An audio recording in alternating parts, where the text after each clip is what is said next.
Go ahead. Here we go with the wrap. Monday, March 10th. Spring break, baby. Don't forget about I that. don't remember doing all the spring break stuff when I was a teacher there. You didn't get spring breaks. We had no spring they break. didn't exist. No. So 3 o'clock in the afternoon on a Monday. Here we are at the old. Well, this is like when I was working at the radio station. It is. We'd get here about 3 o'clock in the afternoon It was, yeah, and that's do what all. we had to do, and then go from there. So, Wow. Are your eyes bleary? Yeah, they are. From Actually, everything. I had to. I took a shower late last night, and To wash wash it all off. I actually sat in my solarium and watched wrestling for 2 days and hockey as well. So I never left. I had to change my sweatpants and my t-shirt. I got all cleaned up. And dose my eyes with all kinds of stuff because they were dry as can be. So it was a tough crazy weekend. Where, I mean, it was. Where you want to start with wrestling? As long as that's probably foremost in our brains, the Big Ten Championship. The Big Ten Championship. You know, they've got some guys wrestling, 86 or some guys. 2 weeks they go to the NCAA's. There's 380 wrestlers going to be in this bunch. That is the mecca of freestyle wrestling right there. And these guys were just amazing. Big Ten they have so many in the top 10 in the country, it's just ridiculous. But I gotta say this, there was a couple of matches, and this is with Starachi from Penn State and Max McAnally from Minnesota. I had a wrestling newbie just like me say he should have never did that. Max McAnally should have never went for that move in the overtime, and I'm like, no. Eventually, you have to commit. McAnally's not built like that.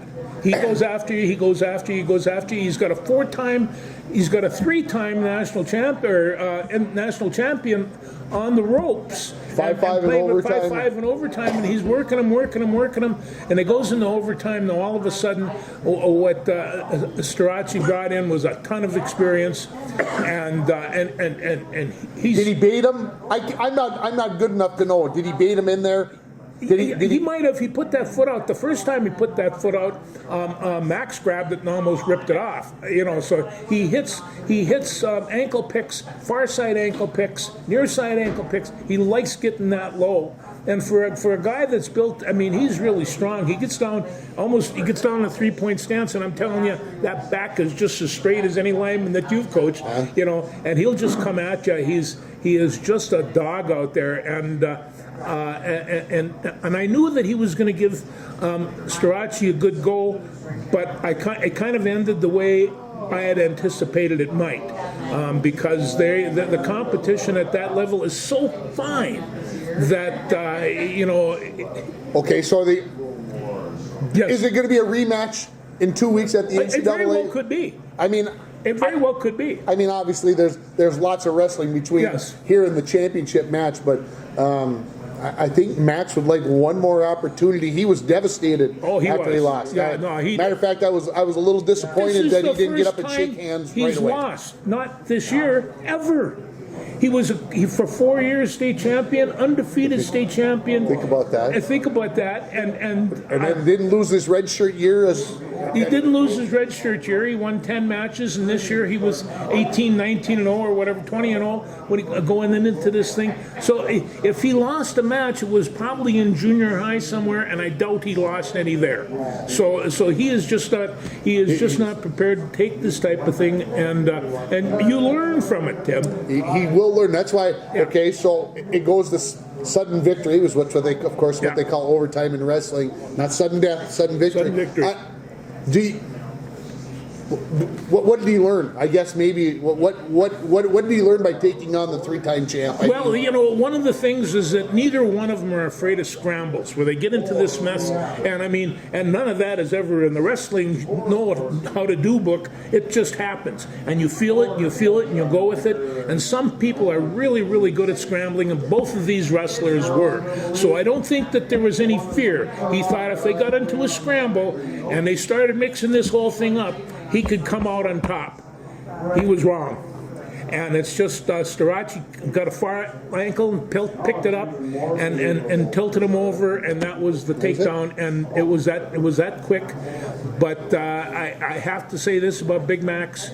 He is a fearless wrestler, and he is not done yet. And so he's going to go back and Well, fuel for the fire for the next couple of weeks. You got that part. And so in 2 weeks they go again in Philadelphia, and they go for 3 days there, and I will. I've got ESPN Plus. I got all the pluses going on right now. So between my computer and the big screen, anybody would have thought I think this guy's obsessed. But it was just great wrestling. And then we can't.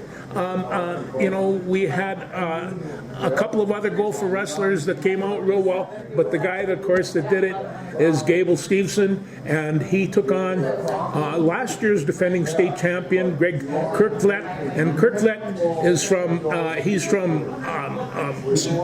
Sibley, and Gable's from Apple Valley, and they've wrestled before. They wrestled in high school, so Kirkvlet is really, really quick. He's a lean heavyweight. He'd probably give up 20 pounds to at least. And Gable is just at this point in time so incredibly overpowering.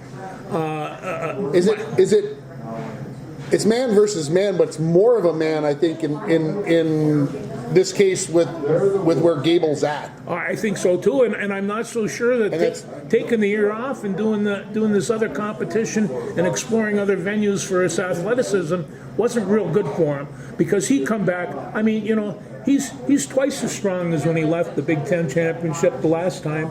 He's got humongous arms, and he's just he's really kind of a character because it's all body art all over his things down. And so you take a look at this, and here is a guy who is not afraid to be on stage at all, and he knows what he's doing out there. But he took Kirkvlet, beat him 10-3, but Greg was never in the contest. I was going to say it was never in doubt. It was never in doubt. He only got 3 points because he let him up. Basically. I don't know the last time that Stevenson's been taken down. I think they said in like 2022 or something. Yeah, it's been a long time. Yeah. For him, but four-time Big Ten champion, only one of 49 to ever do that. Yeah.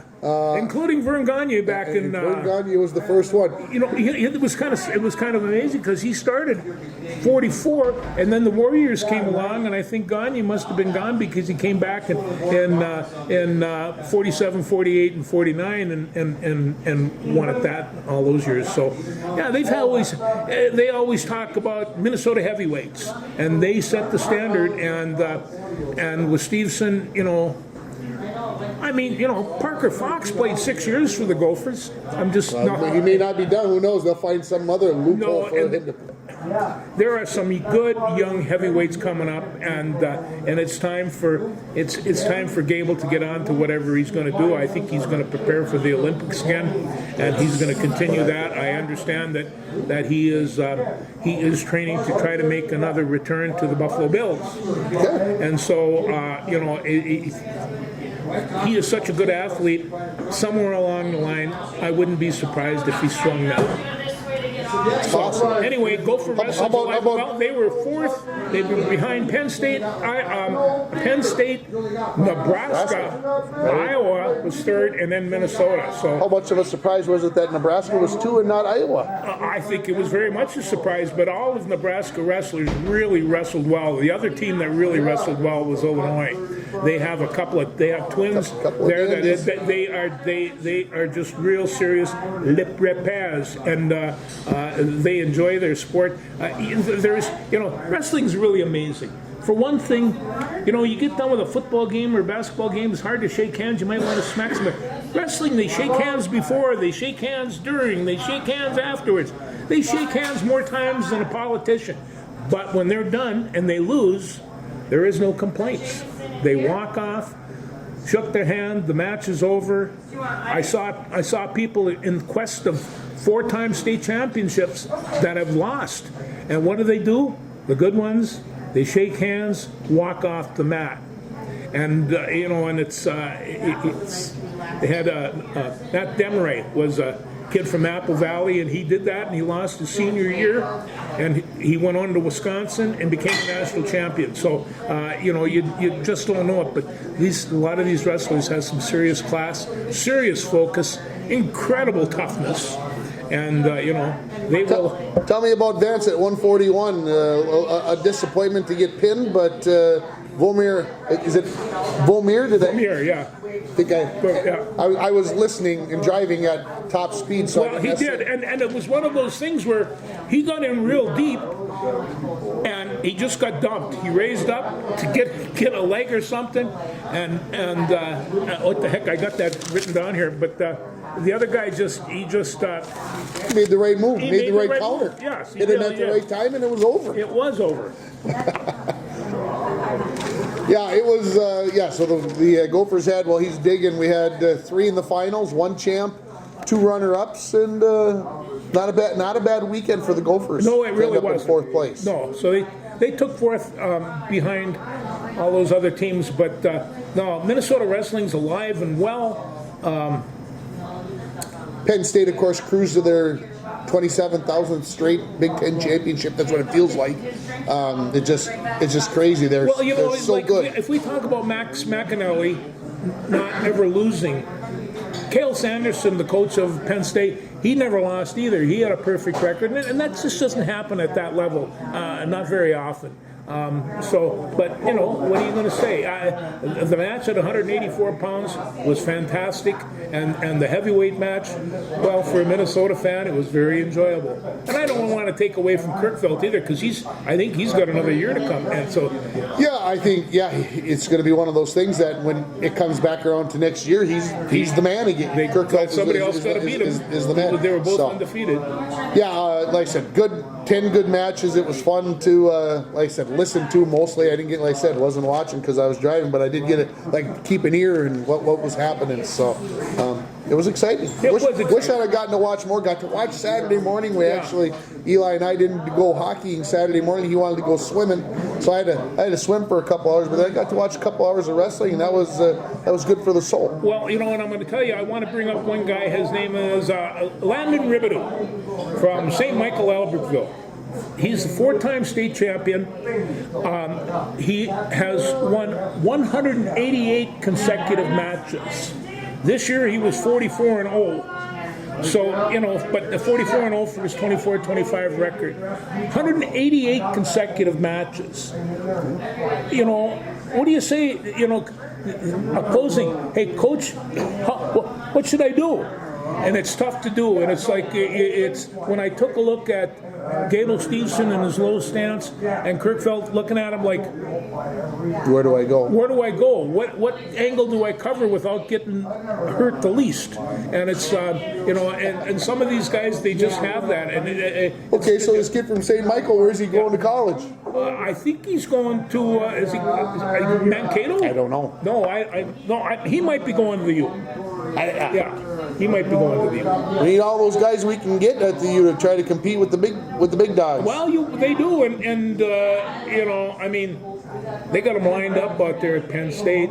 They've got a great coaching staff, and at the same day, same thing in Iowa. Nebraska came and wrestled. They came to wrestle, and also I was noticing the fans. The places just stick with them. This is at Rutgers. I was at Northwestern in Chicago. Northwestern, I mean, yeah. So no, I said it was a great weekend, and of course. Thursday, the 20th, I believe. It all starts up again. 21st and 22nd. So, and that's going to be big time there, and so I'm looking forward to that. Absolutely. Yeah. All right. So what else are you digging for? We got to talk about Moorhead's hockey team. You want to talk about? What? They got this kid named Mason Kraft. He was named Mr. Hockey. I didn't read the paper. He was named Mr. Hockey, and after all the chants I heard all weekend about this kid should be Mr. Hockey or this kid should be Mr. Hockey. Now we know. 4 goals. In one period. First guy to do that since? I don't know. Since John Mayasich in 1951. Mayasic, you know. Only two players have ever done it, scored 4 goals in one period at a state hockey tournament. Mason Kraft and John Mayasic. Don't ever forget it. No, I met Coach Mayasic a couple of times.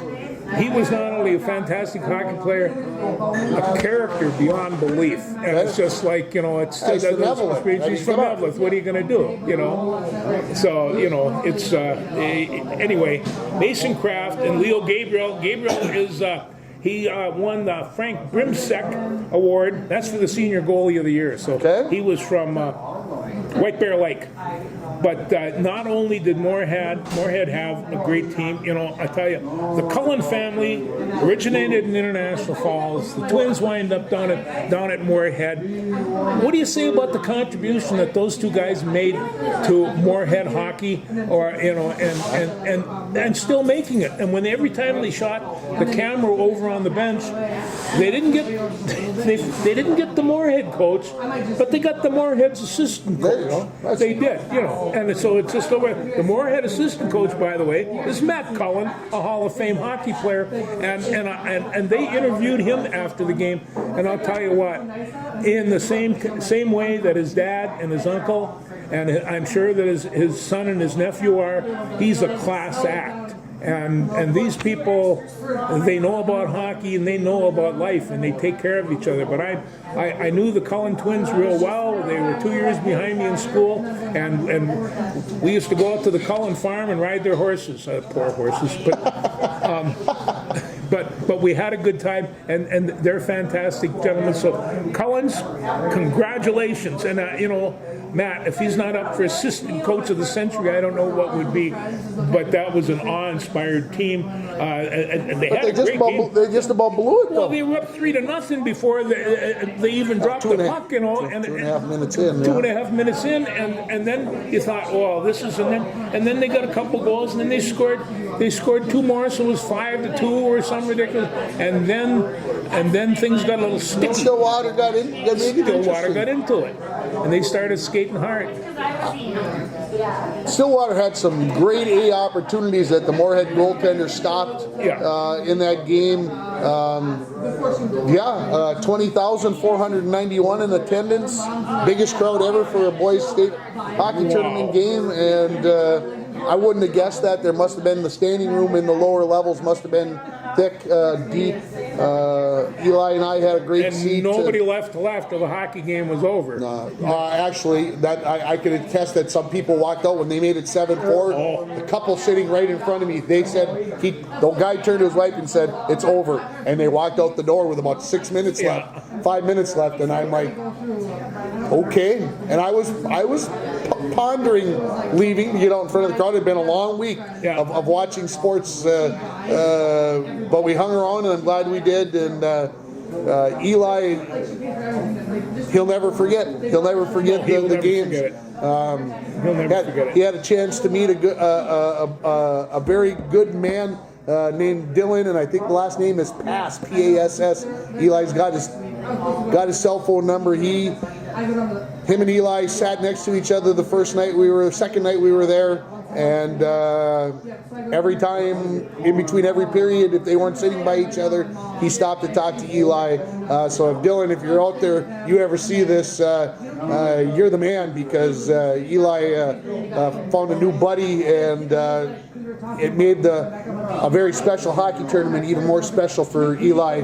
When you're 10? No, but Eli has some real unique gifts, like a personality. And so he can jibber jabber with the adults. With the best of them. So he's an awful lot of fun. So that doesn't surprise me at all. He was. I got to say this. The third place game. We went to the third place game on Saturday night. We watched Edina and St. Thomas Academy. It was kind of a snoozer. You know, it wasn't very exciting. St. Thomas made it exciting at the end. Made it 4-3.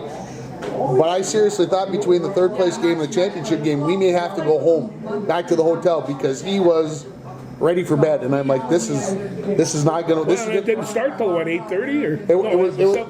It started pretty close to on time at 7:05 or whatever it was, and then that game started, and he was all in, wide open, and of course the Moorhead, he was cheering for Moorhead. 3 goals in the first 2.5, and then he was he was in, he was bought in, and he was in all weekend. He was a gamer. We heard the national anthem 9 times from the time we left. We started by watching the Bronco boys basketball in Esco, and then we watched Hibbing on Wednesday night, and we watched 4 games on Thursday, and then we went and watched a hockey game Friday morning, and we went to the state swim meet Friday afternoon, and then we went and watched hockey Friday night, and then we had to take some swimming time. We had to get some pool time in, as I mentioned earlier, and then we went and watched the 2 games Saturday night, and to finish it off, we went and watched Gopher baseball at US Bank Stadium yesterday. I was wondering about that. We had to scratch an itch for Tim, and he was all in for it. 2 things. I wanted to go watch a Gopher baseball game, and 2, I wanted to go watch a game at US Bank. I wanted to be able to go do that, and the Gophers were behind 7-1 after an inning and a half, and found a way to come back and win 10-8. So the Gophers salvaged the series finale against Purdue, and the Boilermakers. It looked bad, but looked like maybe Purdue ran out of pitching. And as soon as they did that, the ball started being knocked around pretty hard. Well, you know, that's, and as long as we're talking about that, let's just throw the Twins in. I'm getting some preliminaries that this team might come across with a pretty good pitching staff. And if that gives you, that's really good if you could do that. I think there's going to be a lot of 4-2 games, 4-3 games. I think there is. There's not going to be a lot of runs. I don't think you're going to see the Twins put up a lot of 7, 8s, and 9s this year, but I could be wrong. Curvy numbers are good in baseball. What about East Grand Forks before we leave the state hockey? You know, I'll tell you what, East Grand Forks, and we got to give just a bit of a shout out to our former superintendent and colleague, Kevin Grover. Had a chance to see him on Wednesday night before they played. We had a chance to talk. And I thought that they were fantastic. They really played well, and they weren't expected to win any of that. Well, they weren't even 500 going into the section hockey tournament. Yeah. I mentioned, I think last week, that I talked to Kevin before the section championship game against Warroad, and he didn't sound very optimistic. And when we talked on Wednesday night, he didn't sound very optimistic. But they found a way back against Hibbing. We're down. They did. Should have been left for dead at 5-2 in the state semis on Friday afternoon.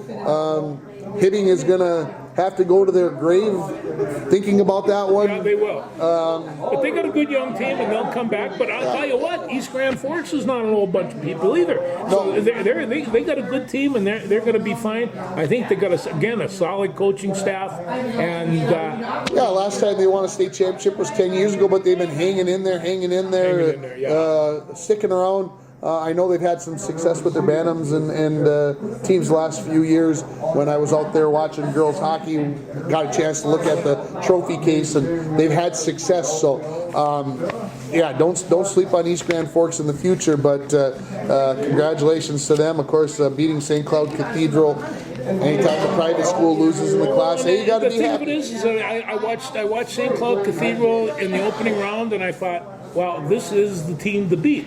And East Grand Forks went out and beat them, and it was just about and it was no fluke either. Yeah, I don't think so. Scary part about that state championship game was Cathedral and East Grand Forks had played on January 31st. The final score was 11-5 in favor of Cathedral. Yeah, 11-5, and they lost 2-1.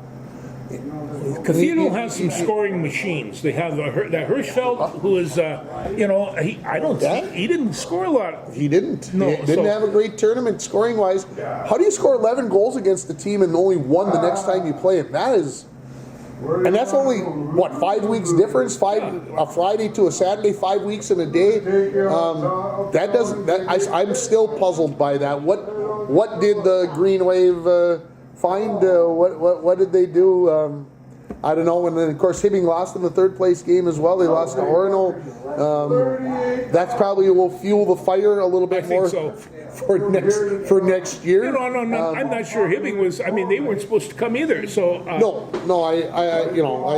obviously they were the 3rd seed in the tournament, in the section tournament, and the number 1 seed in the state tournament, which maybe tells you how much respect teams had, or the coaches had for Section 7. But as long as you bring it up, I mean, I've been reading some articles in the Trib, and they're talking about how hockey is kind of taking a shake-up here.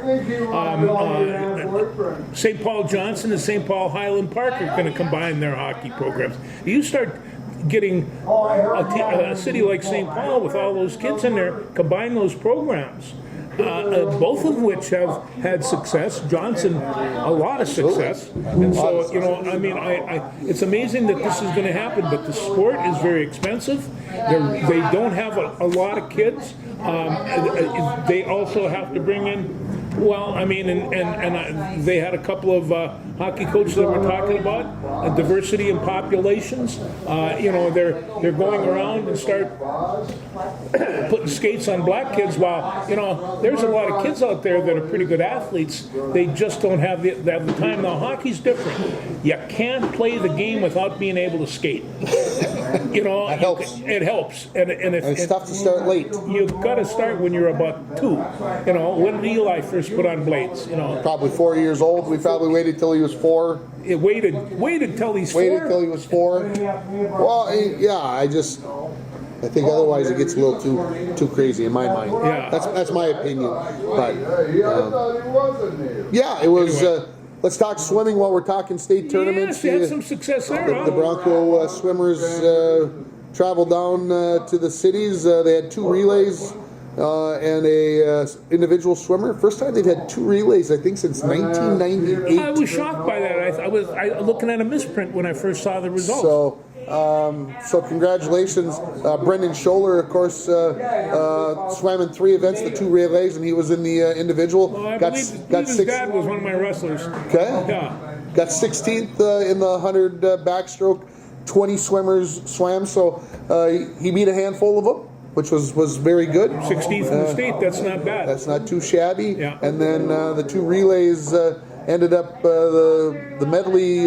What did they take? 21st place, and the 400 free took 17th. Just missed swimming on Saturday. So Sig Ginter was in there. I'm going to forget somebody. Wyatt Jansen, Connor Tomzak, Brendan Scholler, and Max Uso. That was the other one. That were the main swimmers on those teams. Of course, the alternates got to go as well. And I think Coach Steve Joslin and very proud of his boys, and they stepped up and they performed very well at the end of the season. They only had 14 kids, I think, out for swimming combined total, 7 through 12. They only got 14 kids, but to get 8 kids to travel to state, including the alternates. Good season. They've had a lot less than that. Pretty good effort on the boys' part. So congratulations to all those guys, and enjoyed being at the swim meet on Friday afternoon. Didn't go back Saturday afternoon because I had to make.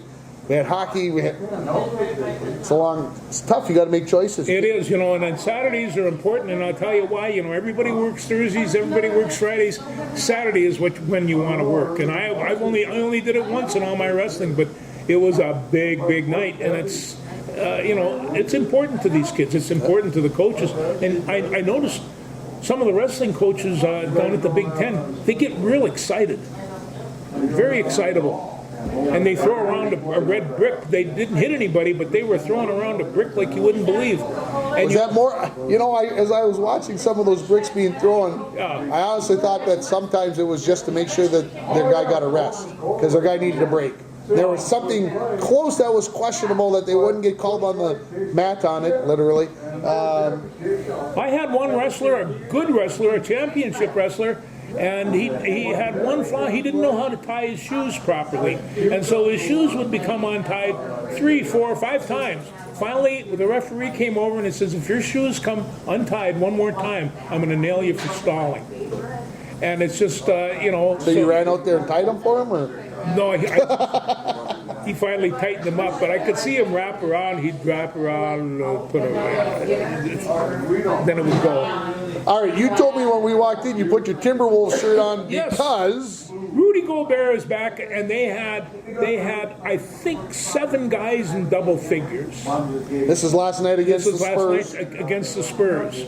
Now the Spurs, I'm not sure what kind of shape they're in these days, but 141 points. 141, I think I saw. You know, that's an awful lot of points for offense, and I think, you know, that team wasn't going to gel until Rudy got back in town. Rudy's back in town. He played well, and you know, what's there always been their biggest flaw? Defense. And when Rudy's playing good defense, they're hard to beat. I They think gave up 124. No. it was a little bit like an all-star game. Yeah. No, yeah, the Wolves, they're going to have to find their way here. They're going to have to find their way, but I'm a lot more confident on them than I am the Wild. They're a ship with a great big hole in it, and it's and unless he comes back, Is the hole got a 97 on it? yes, it does. And matter of fact, and not only does he have to come back pretty quick, but he's going to have to come back and be able to do the job. And generally, that takes a couple of games, and Yeah, they're running. sometimes a couple of weeks. They got a month. Didn't look well. I can't say they looked bad at Vancouver on Friday night. Lost 3-1 with an open netter, right? Yeah. And you lose 3-1 to Pittsburgh with an open netter. But Pittsburgh had only won one of their last 9, and 4 in a row they had lost. And you're playing them in your house. You haven't been home in a week or whatever. And then you lay an egg like that. Yeah, there's. Oh, and they there's got concerns. they got 7 more eggs to lay. I mean, they're all home, and and they're coming back. They haven't had a Play Colorado. Oh yeah, see, they start right off with the bang, and so what I don't want to see happen is I don't want to see the fans give up on this team, because I don't think it's necessary to do that quite yet. There's an awful lot of talent on this team if they can bring it together, but it's like somebody said, the games that they've been playing have been boring. They haven't been getting many shots. They just haven't pushed the puck well. They've been pretty boring. And so I've never heard anybody call a professional hockey game boring before, but that's what people are saying. They have to pick it up. Offensively, they're just not doing it. 3-1, 3-1, 3-1. Ooh. Uncle Paul's posed. My phone was buzzing, so I had to check to see, make sure I wasn't in Uncle danger. Paul, he's great. Only undrafted player with at least 600 NHL goals. There was an undrafted player who scored 600 NHL goals, probably 30-ish years ago. 30-ish years ago. So the first name that popped into my head was Brett Hull. Was he drafted? And I know he's got 600 goals, but who else would have 600 goals? Well, he was at UMD, so maybe he didn't get drafted out of there. Hard to say. Gonna have to think about that. Now you got that. I'm gonna look it up. Maybe after the show's over. Well, just in passing, how those UMD Bulldog hockey team doing? Well, they went to St. Cloud State and picked up some points down there. Got a 3-2 win on Saturday. I think it was 3-2 on overtime on Friday. So they are headed to Arizona to play the Sun Devils in the first round of the NCHC playoffs, best of 3. A Sun Devil hockey team. It doesn't seem. They were number 2 I know they were. number 2 in the NCHC. Western Michigan number 1. Do you think they recruited a lot from Arizona? I would guess that they've got some Arizona players and some California, but I would guess they've got some kids from Canada? well, I think from everywhere From probably. everywhere. I mean, Got to take a look at that roster one of these days. so I had to look it up again. I told you didn't read the paper. Of course, the Gopher hockey team was ousted. It says here by Notre Dame. Notre Dame. Boy, that's going to put 2 out of 3. That's going to put the Gopher. Well, they probably. This was supposed to be a really super team. I think it still is a super team. Yeah. I really do. I think Minnesota is a very good hockey team. Just because they lost here in the quarterfinals at home, Eli and I contemplated going to the game last night because Blake Biondi plays for Notre Dame, and Blake Biondi is like a god to Eli. But I couldn't see leaving the cities at 9 o'clock and driving back. I couldn't spend Eli's another gotta night in get a a little hotel. older before he can help you drive.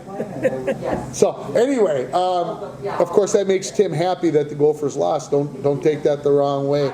In fact, the Notre Dame one doesn't make me very happy. But anyway, that's there. So the Big Ten is down to their Final 4 in hockey. The NCHC is just going to start their rounds, and of course, the NCHC will have their championship games at the X on 21st and 22nd of March, and then that weekend they'll get into their who's making the NCAA tournament, and and the only way the Dogs are going to make it is they got to win the whole show. It's the only way they can get in. Their RPI, I mean, they're way down. They had a very tough season, but it'll be very interesting to see where some of these other teams, the North Dakotas that are on the bubble, they can't afford to screw around. They can't afford to lose. They need every win that they can get here to make the tournament, and so it's going to be fun. Of course, the women's hockey got their 11 teams picked for the NCAA. The WCHA tournament was at Amsoil this weekend. Wisconsin beat Minnesota 4-3 after Minnesota upset Ohio State. So Wisconsin's 1, Ohio State's 2, Minnesota is 4, and the Bulldogs are 6. That's what their seeds are out of the 11 teams. So UMD gets Sacred Heart on Thursday out in New York, and if they win, they get Cornell, who's the number 3 seed, and then the Final Four is the next weekend. So women's hockey will be over soon, and the women's Final Four is in the Twin Cities. Yeah, that'll be fun. Who knows? I took Jessica a couple of times to the NCAA Final Four. It's a hoot. They play really good hockey. Eli and I went last year down to UMD, 2 years ago to UMD, and watched when Wisconsin won it there. Yeah, 23 because they beat Ohio State. So yeah, it's good hockey. If you're into hockey, it's a good time. Well, and we talk about the Gopher basketball team in the Big Ten championship. The Gopher women, they're still alive. Well, I don't think they'll make the big dance. No, they probably won't. I think they're headed for the NIT again, which may not be the worst thing. Get some more games again. Well, they lost their big guns, and they did that. They lost 2 of their best players over the course of the year, and so it's just it's hard to come back from that. You have to have those shooters, and it's. But I think they got a very good coach, and I think that they'll put it together. I think it'll be all right. Let them go play in the NIT again and go win 4 or 5 games and get everybody ramped up and excited about what's going on. And the Gopher men, they play Northwestern, I believe. Yeah, I think we were Eli and I were listening to the end of the basketball game yesterday while we were at the baseball game. Yeah. And I think that's what they said. Lost in overtime to Rutgers on the road. Made a pretty good comeback. Well, they did. I watched the game, and it was a good comeback. And for a while, they were just,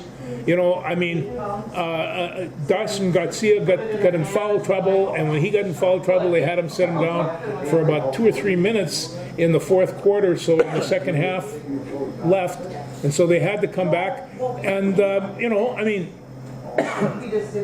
Big Frank was taken away, was cleaning the glass and knocking people around, and there are some people that are, Olakali or whatever his name is, a great basketball player. He goes to the basket so well, he rebounds so well.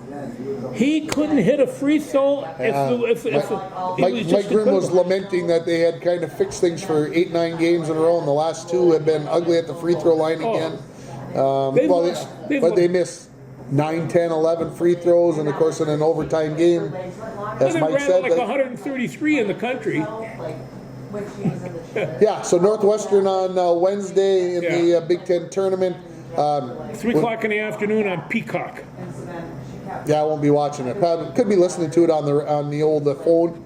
Pick up old Mike Grimm and see what happens. Not expecting anything. The question, I guess, would be is, are they good enough to make the NIT? Who knows? Well, but I have to present this to you. They beat some really good teams this year. On the road. On the road. 2-7 at home in the Big Ten. 2-8 or whatever it was. I'm like, what? They built up a crowd to 13,000 for one of the games, and then all of a sudden they fuddy-duddied away. They started out the season getting 2,800 people in the barn. And so you could hear the echo. You could hear the echo. So yeah, that's. I won't say it's a season lost. I think it was another season where you hope that they can build some interest, get some excitement going, get some players in for more than 1 year. So I got a shout out again. Okay. Asthma. he was going to the bucket and rebounding. What is he, 6'3"? Yeah, 6'3". 6'3", and he's rebounding with those trees and going to the hoop, and they can't stop him. He is going to be an exceptional basketball player. He already is an exceptional basketball player. You know, I watch him work. Good basketball player. I'll bet you he was a fantastic baseball player. He walks and talks and looks like a baseball player. Quick eyes, quick hands. You know, Not a bad football player either. And not a bad football player either. Yeah, but he is really, really fun to watch. And the people that were calling the game says he's from Cherry, Minnesota. That's closer to Canada than it is Minneapolis. Well, they're right about that. They're right about that. They had their geography right. There's no doubt about that. Yeah. What else you got in the hopper? No, that's about it. And I'm not sure what's going to happen this week because I got a whole week before the NCAA's, and so I guess I'll have to pick up. Well, I mean, think about The this. basketball now. coming. The major conferences all have their men's basketball tournaments yeah. this week. Big Ten, blah blah blah, go on and on. So you're going to be able to watch basketball starting on Wednesday, probably from like 10 o'clock in the morning to like 1 o'clock in the morning. As long as you have enough channels, you probably can watch. I go on that neighborhood sports network. They sent me a flasher on, I think on Thursday, and they says Wyzetta's playing Hopkins and the girls, and it was a dandy. Wyzetta picked it up, and and so but you're going to see these teams play somewhere along the line before the state tournament. State girls basketball tournament starts this week, of course. Wednesday, Thursday, Friday, Saturday. Crosby Ironton coming into the tournament 26-0. Blah blah blah. They got Tori Orline, 4,000 plus points. They got Juniman, who came in from Duluth Marshall. Semifinals, they're behind. Pequot Lakes came out and absolutely obliterated them in the second half. Played Proctor in the championship game, behind at halftime. Didn't obliterate Proctor, but ended up winning comfortably down the stretch. So Crosby Ironton goes into the tournament undefeated in Class 2A, but who else is in Class 2A? Providence Academy, who they think may be the best team in the state, bar any class. So good luck to Crosby. Trying to come up against that in the state, hopefully in the state championship game. I'd love to sit down and watch that one Saturday afternoon. It will be good. Mountain Iron Buell lost to Cromwell Wright in the Class A. So MIB you must have been surprised at that one. I was a little shocked. Cromwell absolutely took the game away from him in the early part, and then MIB made a run at him and closed it and got it down to 4 points at the end of the game, but could never get it all the way back. If there had been maybe 4 or 5 more minutes, it would have been over. I know if it's some butts for candy and nuts, we all have a Merry Christmas. Paul must have had a couple of words about that game. We talked about it a little bit. That it's good for Section 7 basketball for somebody other than MIB. Don't get me wrong, et cetera, et cetera. But this is only the second time, I think, in 14 or 15 years that MIB is not going to the state girls basketball tournament. So exciting. Rockridge made it out of 3A from again second year in a row. They're the 6th seed. They'll have a tough time, but we'll see what happens. It all, like you said, all starts on the campus, because not at Target Center, because the Timberwolves are at home. So all the games being played at Maturi or at Williams. So they open the door. Yeah. You get one ticket, you get to go back and forth. Oh, good. And I'm like, God. That would be I want fun. to take a look at 6 games on and Wednesday. what makes these fun is that there's a whole bunch of talented girls basketball players. They can run, they got good size, they shoot incredibly well. You won't believe what these women can do, and a good many of these women on the top shelf team, they're going to be playing Division I basketball. And I don't know where they come from, Minnesota, because as we well know, Minnesota's a wrestling state, but it's but it's not. These women are really, really good, and I can't wait to see the guys play either. This year I'm going to be concentrating on that because there's some. Well, that's the problem. The state boys basketball tournament happens at the same time as the NCAA wrestling. So how do you do it anyway? Well, you put one that has the 4 screen, and then you got the 8 screen, because there'll be 8 matches in Philly. So Sue walks in the solarium, looks at me, shakes her head, and walks out. Yeah. Well, it was like I said. There was hockey obviously in front of us all Yeah. week, but there's lots of games going There's on lots of games, on the a phone lot of good that we were watching as well. Yeah. It was like I said, the madness is in full swing. By this time next week, we'll know the field of 68 for the men. We'll know the field of 68. I think women went to 68 this year, so. We'll see where that's at. UCLA did beat USC in the Big Ten Women's Championship yesterday, Yeah. getting back after USC had won the first two contests between them. I didn't get to see the game. Would have been, I'm sure, was a lot of fun. She's fun to watch. So South Carolina won their 9th out of the last 11 years, their SEC I championship. can't believe that they've done that. They kicked the living bejeebers out of Texas. So the women's tournament gets started about the same time as the men's, so it's just going to be nuts.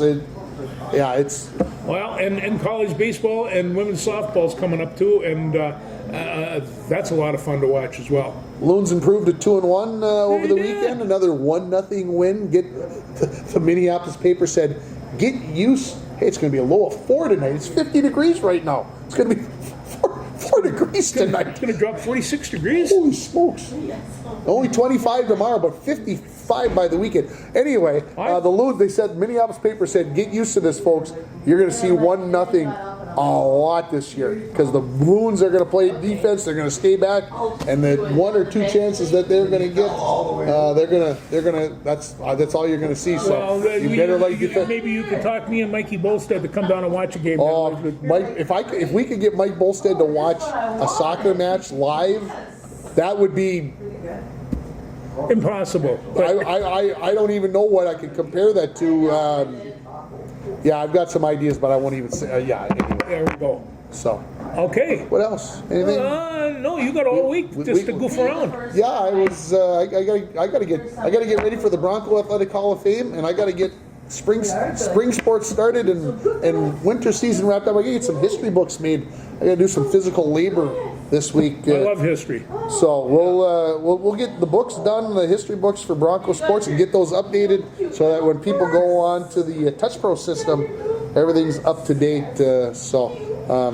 That's kind of what this week is going to be about. A few meetings. Thinking about going to watch a little. I was going to mention this. The boys 7AA Bronco boys season came to an end at ESCO. ESCO, the #1 seed. But the 4 teams that are left in 2A, ESCO as the 1, Pequot the 2, Staples Motley the 6 seed, and Piers the 4 seed. That's Section 7 2A basketball. Does that mean I got to cheer for ESCO? I can't believe that Staples Motley put together these kind of teams. State champion wrestling teams too. And a state championship football team. And Yeah, now we'll see. Now they're just the 6th seed, and they got to take on Pequot on Wednesday. So I'm debating whether I may have to make a trip to Duluth to watch a little basketball Wednesday night just to scratch that itch. We'll see. Like I said, it's a big week. You got, like I said, the tournament's Wednesday. You could watch basketball on TV till you bleed, and then you got to make it all the way to Sunday. And the madness will start. And George will come next week with his bracket filled out and tell you who the champion is going to be. Tim, probably after the last 2 years, probably shouldn't fill out a bracket because he's done so I shouldn't fill out abysmally. one either, but I should have my wife because she beats me all the time. Her brackets. She's made money the last few years. I've paid out money. Sad story. I will see what happens. We'll talk to you guys next week. Thanks.